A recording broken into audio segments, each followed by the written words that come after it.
अरब सागर में फिर से गूंजा भारत माता की जय का नारा। हाईजैक हुए शिप से सभी लोगों को सुरक्षित बचाया गया।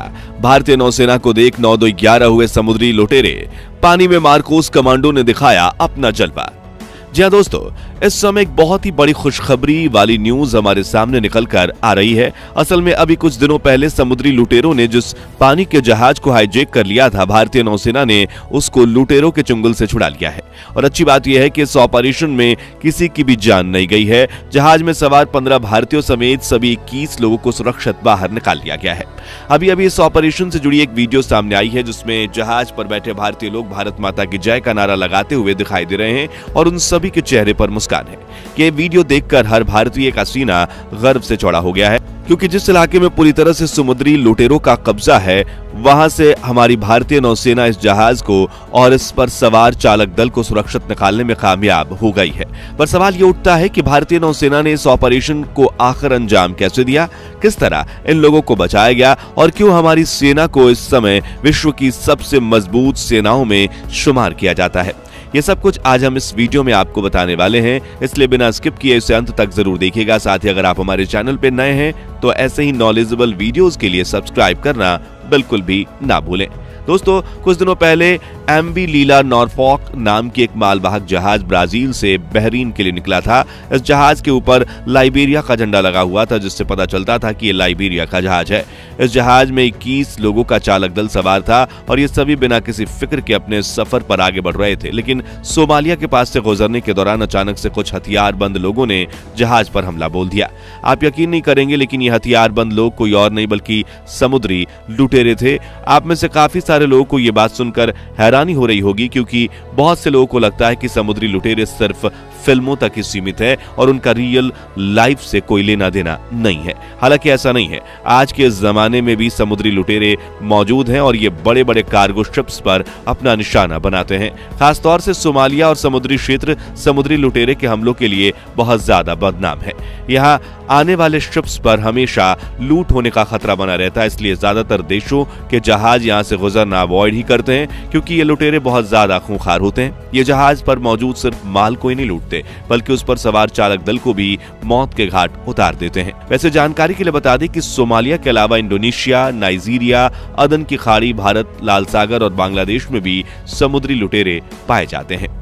ऐसे ही किसी समुद्री लुटेरे के एक दल ने एमवी लीला नॉरफॉक जहाज पर हमला कर दिया था। इस हमले की जानकारी सबसे पहले यूके मैरीटाइम ट्रेड ऑपरेशंस तक पहुंची और जहाज पर मौजूद चालक दल ने जल्दी से संपर्क साधते हुए यूके मैरीटाइम ट्रेड ऑपरेशंस को बताया कि उनके जहाज पर 5 से 6 हथियारबंद लोग चढ़ गए हैं और वो जहाज पर कब्जा करने की कोशिश कर रहे हैं। यहाँ पर हम आपको इस मालवाहक जहाज के बारे में थोड़ा बताते हैं। असल में एमवी लीला नॉरफॉक एक बल्क करियर है जिसे साल 2006 में बनाया गया था। इस जहाज का साइज क्या है, इसका अंदाजा आप इसी बात से लगा सकते हैं कि इसकी कैपेसिटी 1,70,000 मीट्रिक टन माल ढोने की है। सोचिए, इस एक जहाज में कितने अरबों रुपए का माल होता होगा।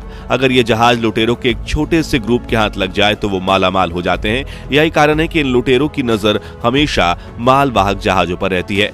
एमवी लीला नॉरफॉक की बात करें तो ये ब्राजील के पोर्ट डुओ एको से बहरीन के खलीफा बिन सलमान के लिए अपने सफर पर निकला हुआ था, लेकिन रास्ते में अरब सागर के अंदर सोमालिया के नजदीक इस पर हमला हो गया। अब जैसे ही इस हमले की खबर यूके मैरीटाइम ट्रेड ऑपरेशंस को मिली तो उन्होंने तुरंत इसकी जानकारी इंडियन नेवी तक पहुंचा दी, क्योंकि जहां पर यह घटना हो रही थी वो समुद्री इलाका भारत के नजदीक है।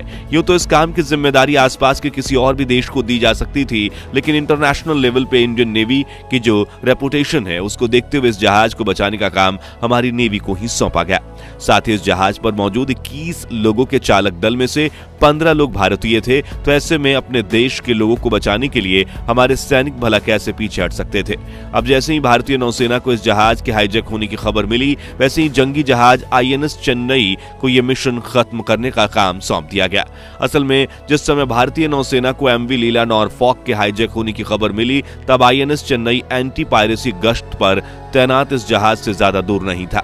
ऐसे में भारतीय नौसेना की तरफ से INS चेन्नई को तुरंत ऑर्डर दिया गया कि वो फौरन MV लीला नॉरफॉक पर पहुंचे। यहां तक कि इंडियन नेवी प्रमुख एडमिरल R हरि कुमार की तरफ से आदेश दिया गया था कि सेना के जवान लुटेरों पर बिल्कुल रहम ना दिखाएं और सख्त से सख्त कार्रवाई करें। ऑर्डर मिलते ही INS चेन्नई इस मिशन पर रवाना हो गया, जिसमें भारतीय सेना के सबसे खूंखार सिपाही मार्कोस यानी मरीन कमांडोज सवार थे। अब यहां सबसे पहले हम आपको भारत के इस युद्धपोत के बारे में बताते हैं। असल में INS चेन्नई साल 2016 में नौसेना की ताकत बना हुआ है, जो मिसाइल, डिस्ट्रॉयर जैसे खतरनाक हथियारों से लैस है। 7,500 टन डिप्लेसमेंट वाले इस वॉरशिप की लंबाई 553 फीट है और ये 55 किलोमीटर प्रति घंटे की रफ्तार से आगे बढ़ सकता है। ये शिप 6 आधुनिक sensors, 3 electronic warfare decoy system, 32 Barak missile, 16 BrahMos missile, automatic guns, torpedo tubes और एंटी सबमरीन रॉकेट लॉन्चर से लैस है। और इतना ही नहीं, इसके अंदर एक साथ 400 सिपाहियों को सवार करके युद्ध पर भेजा जा सकता है। कुल मिलाकर ये युद्धपोत मौत का दूसरा नाम है, जिसके चलते इसे शत्रु संहारक यानी कि एनिमी डिस्ट्रॉयर कहा जाता है। इसके साथ ही भारतीय नौसेना ने अपने पेट्रोल एयरक्राफ्ट, जिसे नजर रखने वाले ड्रोन भी कहा जाता है, उसको भी दुश्मन के इलाके में भेजा ताकि इस ऑपरेशन को लाइव देखा जा सके।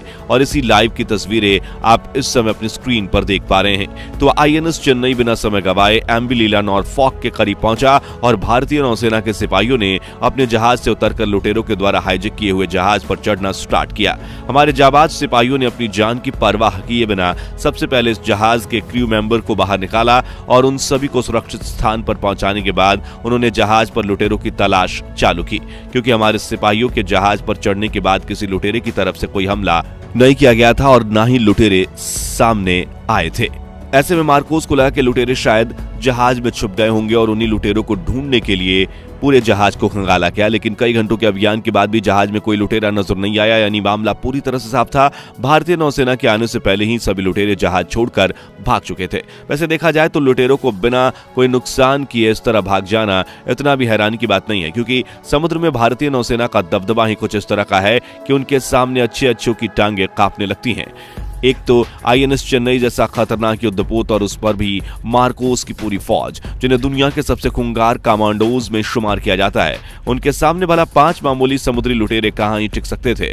अब ऐसा अनुमान लगाया जा रहा है कि शायद उन लुटेरों को भारतीय नौसेना और मार्कोस के उनकी तरफ आने की खबर पहले ही मिल गई होगी, इसलिए वे भाग खड़े हुए। हालांकि ये अच्छी बात है कि लुटेरों के दिल में हमारी सेना का इतना डर है, मगर साथ ही लुटेरों के पास ये जानकारी होना कि भारतीय नौसेना उनकी तरफ बढ़ रही है, ये थोड़ी चिंता की बात भी है और हमारी इंडियन नेवी को जल्द ही इस चीज का कोई सॉल्यूशन ढूंढ निकालना पड़ेगा। खैर, अच्छी खबर यह है कि जहाज में मौजूद सभी क्रू मेंबर्स एकदम सुरक्षित हैं और बहुत खुशी के साथ भारतीय नौसेना का शुक्रिया अदा कर रहे हैं। इसके साथ ही लुटेरों ने जहाज पर मौजूद माल को भी कोई नुकसान नहीं पहुंचाया है। हालांकि इसकी जांच अभी चल रही है। जिस सरलता और जिस तेजी से इंडियन नेवी ने इस मिशन को पूरा किया है, उसके लिए पूरी दुनिया में इसकी तारीफ हो रही है और दुनिया को समझ में आ रहा है कि क्यों भारतीय नौसेना की गिनती दुनिया के सबसे मजबूत नौसेनाओं में होती है।